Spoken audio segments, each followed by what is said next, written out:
You're listening to episode 253 of Outnumbered, the podcast, Emotional Eating. We're going to dive in today on how to manage our emotions, especially around the holidays, and avoid face planting into all the desserts because we feel terrible about something.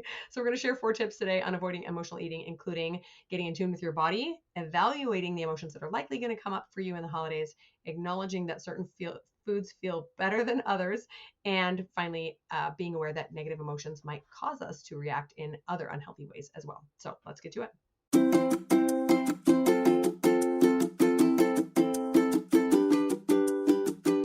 Hello, and welcome to Outnumbered, the podcast. I'm Audrey. And I'm Bonnie. We are experienced moms to a combined total of 19 children. In our weekly episodes, we explore relatable topics using our perspectives of humor and chaos. Tune in for advice and encouragement to gain more joy in your parenting journey.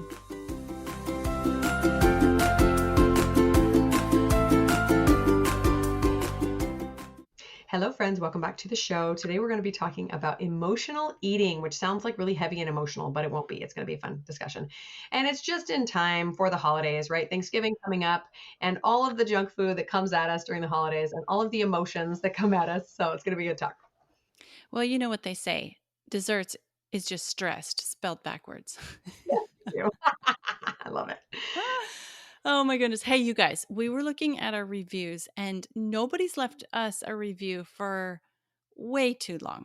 And we just really want you guys to leave us reviews. If you enjoy an episode that you're listening to, even if you've already left a review, you can leave another one.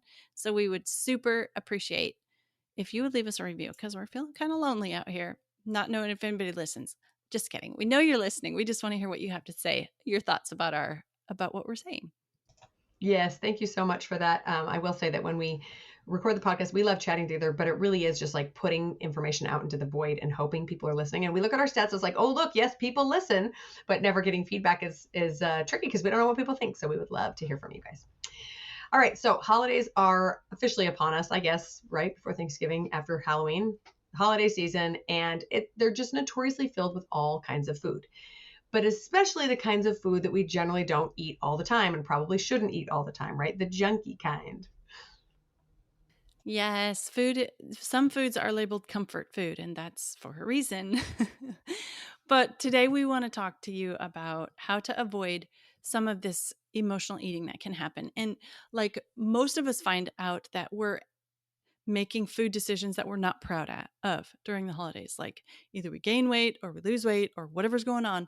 It's often due to emotional eating. And that kind of comes with all the extra maybe family time or memories or stuff that's going on inside of us. And we kind of connect it to eating or comfort ourselves with eating or whatever. So we're going to get into a bunch of hopefully helpful tips for you today. Yes, yes. So just to clarify, emotional eating, or what we're going to talk about as emotional eating today, is when we eat to avoid an emotion, or it also applies when we're eating to chase an emotion. We're looking to feel a specific way, and so we eat to get that way or to avoid something we're already feeling. So I'm going to teach you a distinction really quickly here that's important to understand, and that is the distinction between physical sensations in our body and emotions that come from our mind. So we use the word feel a lot, right? I feel this way, I feel that way.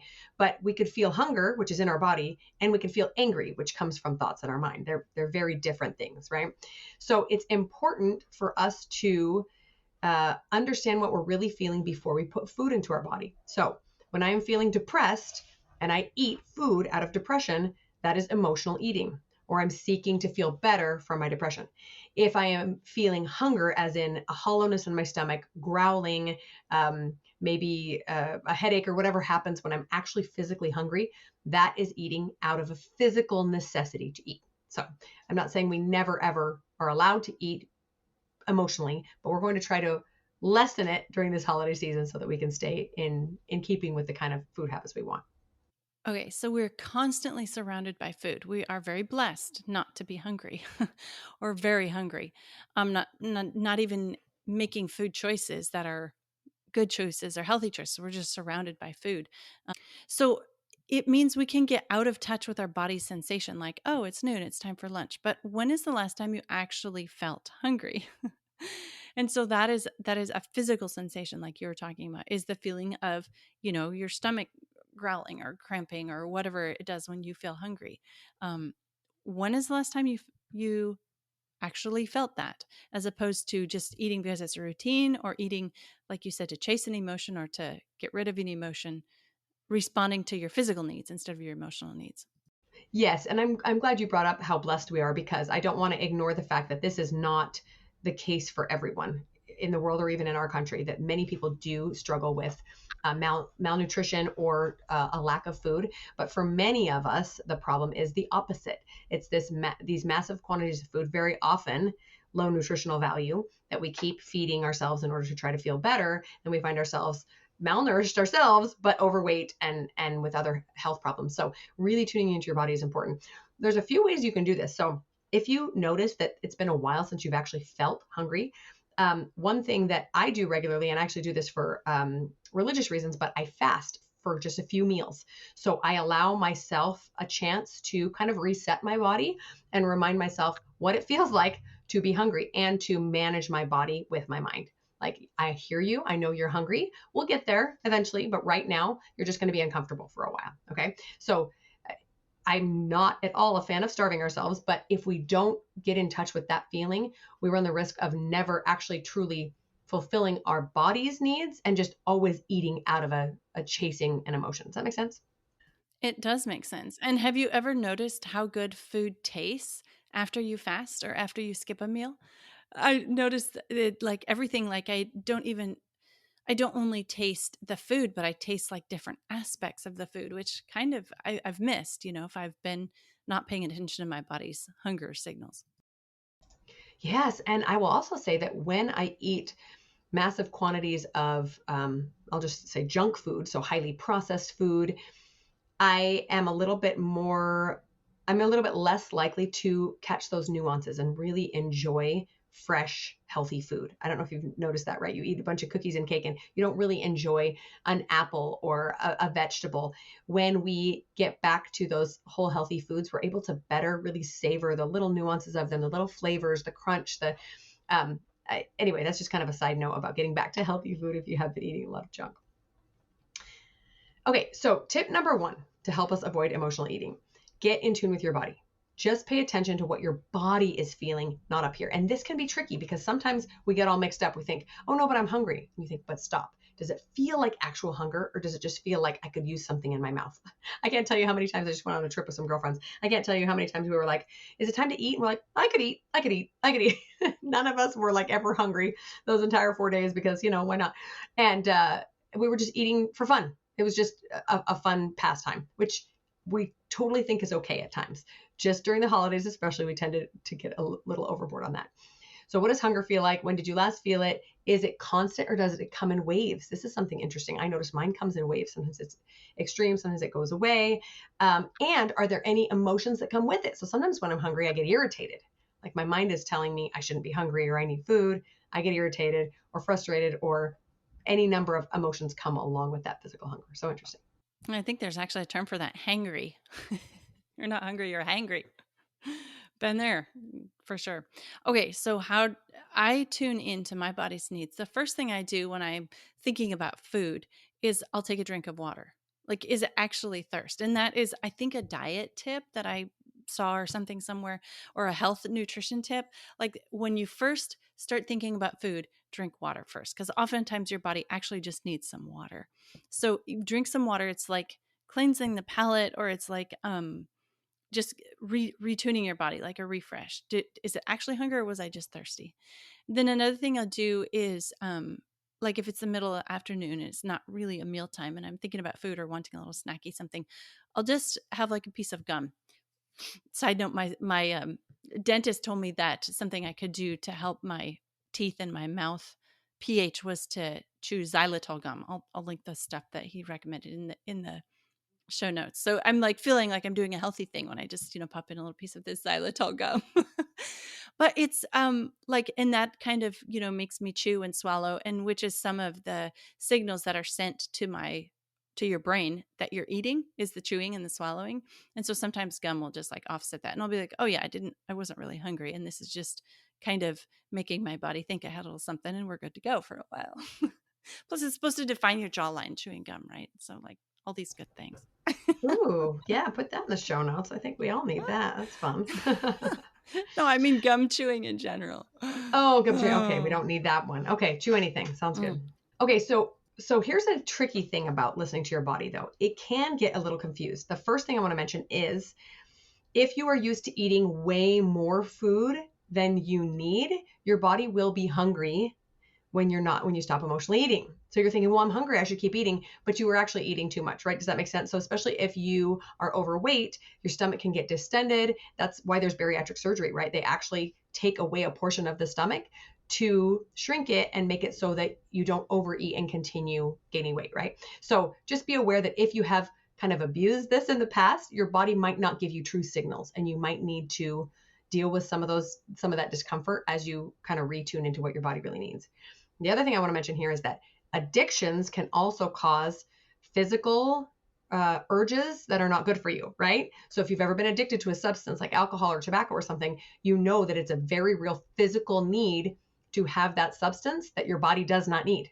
Your body is saying, "Oh, I need this thing. I need it." Like there's when we go off these substances, there is withdrawal symptoms because your body has now become addicted to it. So the same thing can happen with food, especially foods that are very calorie dense. So we'll talk about that in a second, but just pay attention.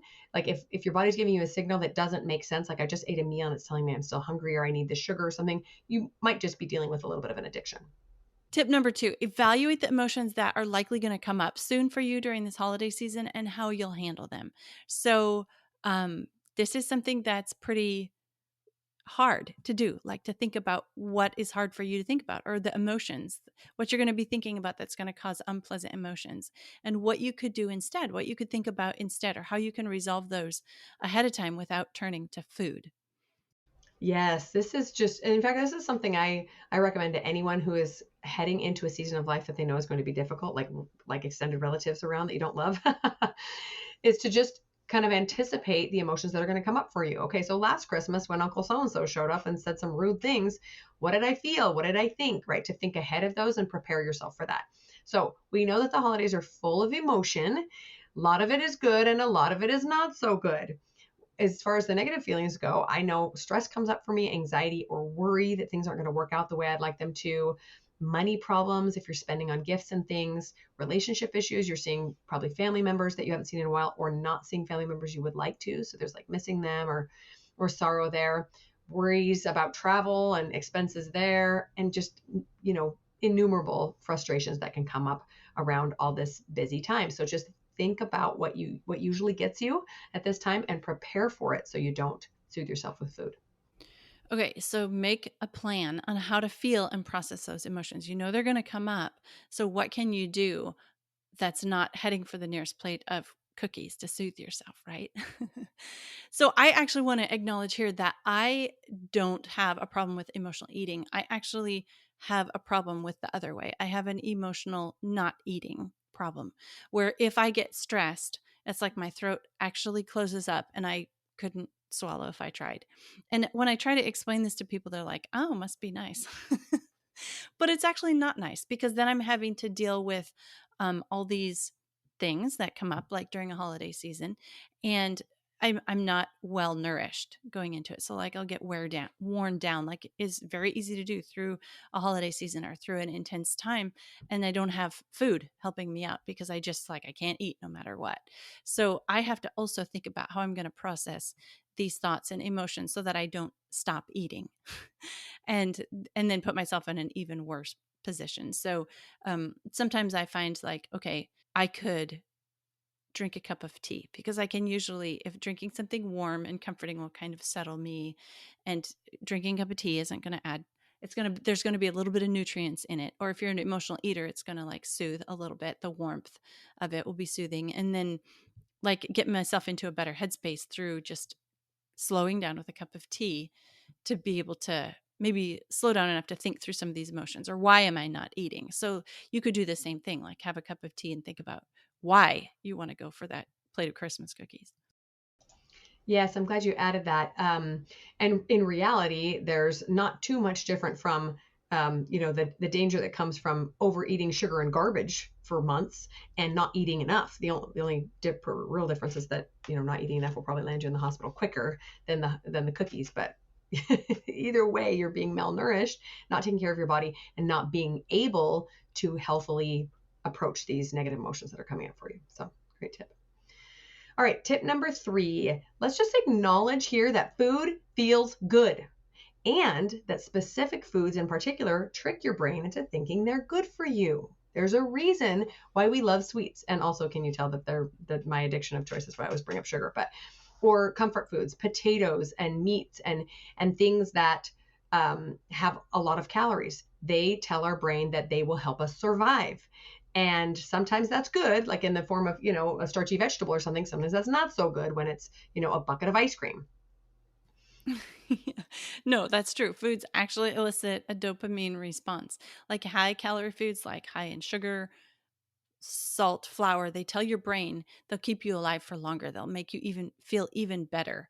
And it's a trick because they're usually empty of nutrients or a lot lower in nutrients. So you have to you have to watch out for what your brain is telling you. Actually, it's probably not your brain. It's, well, I don't know, a different part of your brain. Anyway, it's telling you, ooh, good, eat more. Yeah, for sure. We don't know all the science, but something in there is telling us this is going to help us survive. We should eat more. And please don't think that we're like blaming you for these choices either. The chips are stacked against us because the food manufacturers know this. There are scientists on their teams that say, guess what? If we add this one little chemical, it will switch a switch in the brain and they will just eat it nonstop because it's telling their brain that this is good for them. So this is why we avoid packaged foods, guys. This is why we have to stay away from the things that are made by the scientists trying to get us to buy more of it, right?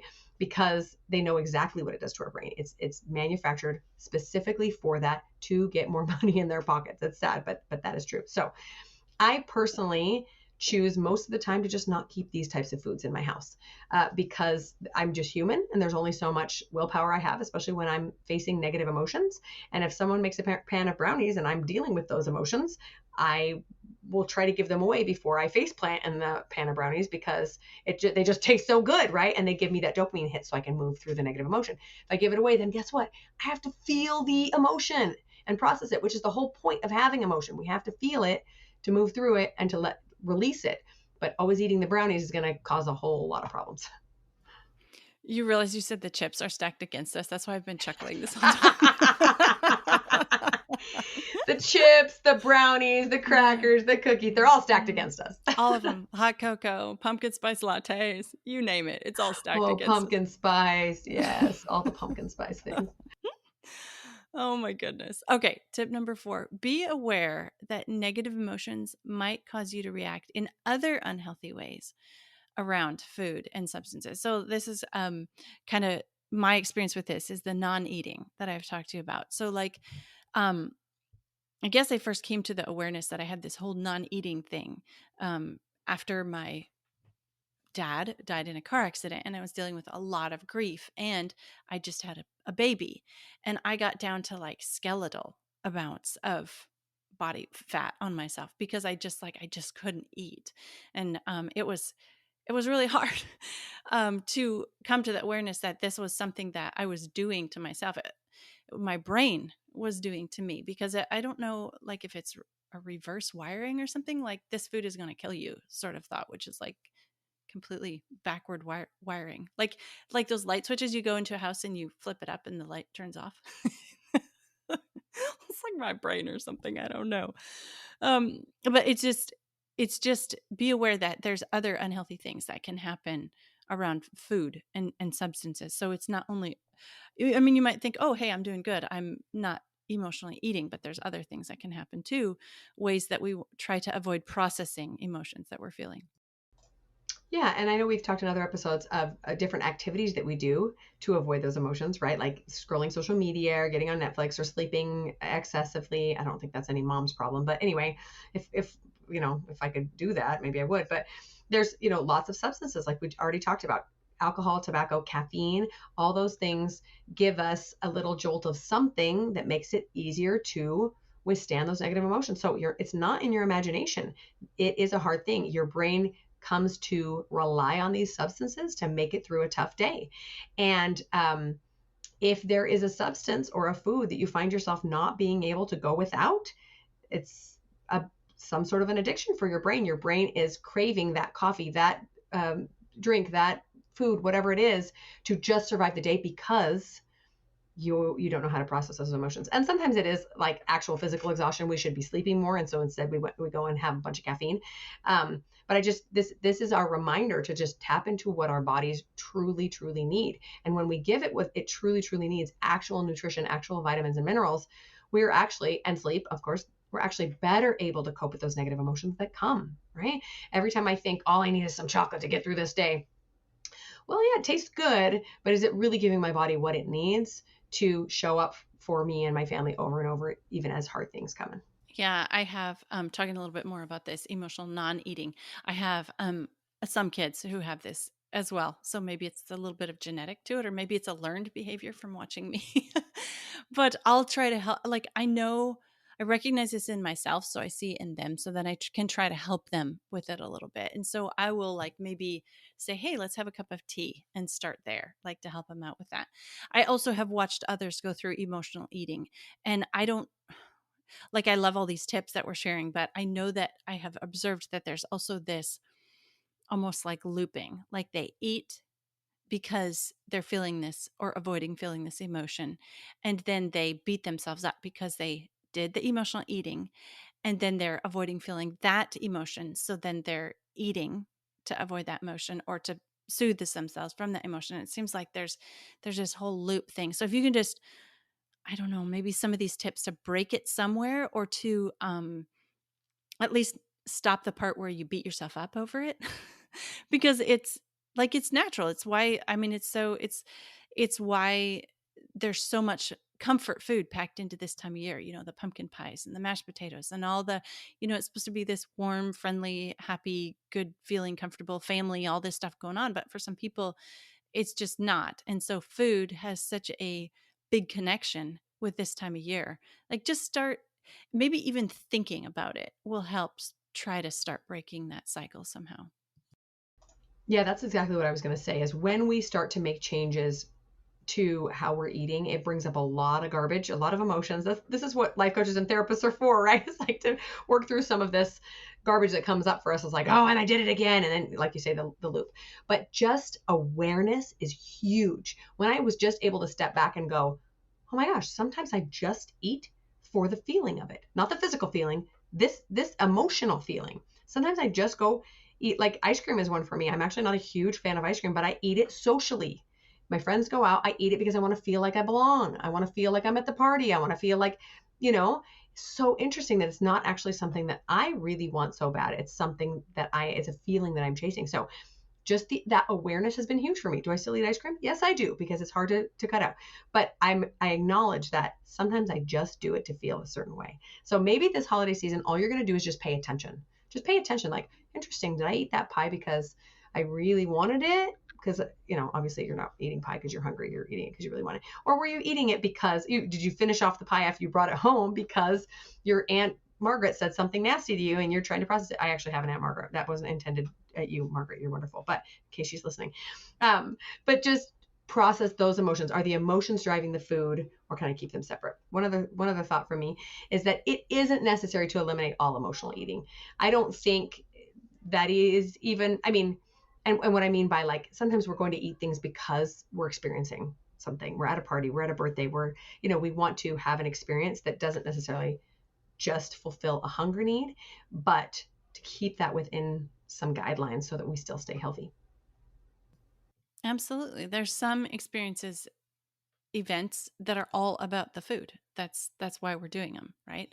But the result of too much emotional eating, it includes being out of touch with our emotions because we're substituting or placating or, comforting, whatever. But being overweight or unhealthy or underweight and addiction, like it, those are all some of the side effects of it. And so, just like, I think what you said is like, if you, at this beginning of this holiday season, if you decide, okay, I'm just going to be aware of why I'm eating what I'm eating, I'm not going to make any changes, I'm just going to be aware. That's like a super great place to start. Or in my case, why you're not eating what you're not eating. Yeah. That honestly sounds like a terrible problem. Seriously. because then you deprive yourself of even the comfort of food, you know? Like, Yeah, no. I like it. Sometimes it's like, oh, I know I would feel better if I could just eat this. Like there's something that I would really enjoy mm, eating normally. And it often happens like in a crowd or in a group. Like I just like this food looks great, but I can't eat it. interesting. Yeah, so interesting. And so awesome that you are aware of what happens for you, even though it's different from somebody else. My final thought, guys, is like I said, awareness, and then also just getting in touch with those emotions. This has been such a great work for me as I've done life coach training and just really paid attention to how I'm feeling and to acknowledge how important it is to feel.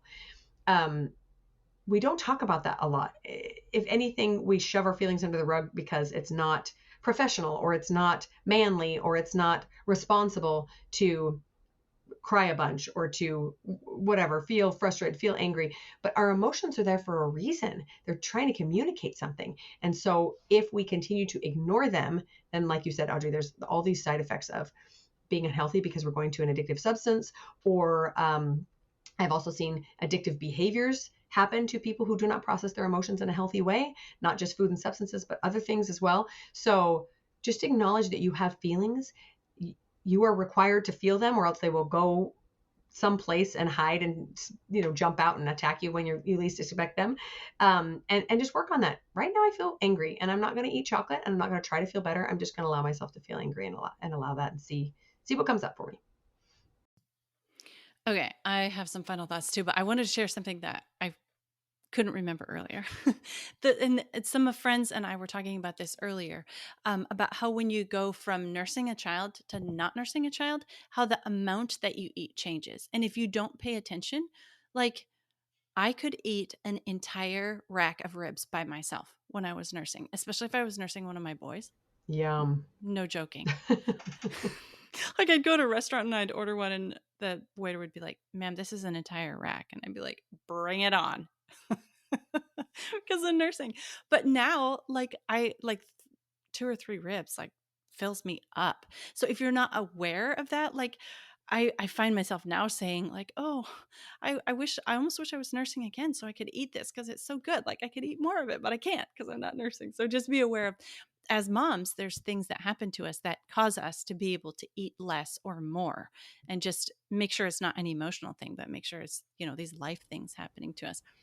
I also wanted to share a really super good resource is Brooke Castillo of the Life Coach School has a lot of experience with emotional eating and dieting and yo-yo dieting and weight and all that. And so if you dig back through some of the back episodes of Life Coach School where she was focusing and talking about those, if this is an issue that you've identified for yourself, she has some really, really helpful advice. And I think it's so helpful because she's coming from a place of authenticity. Like it's something that she has struggled with. So I definitely recommend go and listen and find some of those back episodes. Oh, yes. Thanks for sharing. She is definitely an expert on that. And she talks a lot about managing urges too. I believe there's an episode called The Urge Jar. In fact, we'll find that and link it in the show notes, but where she talks about managing those urges that you don't want to give into, like eating the entire pan of pumpkin pie. And really, really great tips for moving through those. The final thing I'll share is we do have another great episode in companion with this one, and it's eating for a healthy weight. And we'll link that in the show notes. And that's a great one for moms who are trying to maybe balance their weight a little bit, especially after having a bunch of kids, and want to figure out the best way to eat for that healthier weight. So that's all we have for you guys today. I hope this was helpful. Go out, enjoy the holidays, but just be a little bit aware of those feelings and what they're driving you to do. Thanks for joining us this week. I'm Bonnie. I'm Audrey, and we're Outnumbered. Thanks for listening, friends. Click the link in the show notes to subscribe to our email and never miss another episode. Show us some love by leaving a review on iTunes or sharing the podcast with a friend. Thanks for all your support. We'll talk to you next week.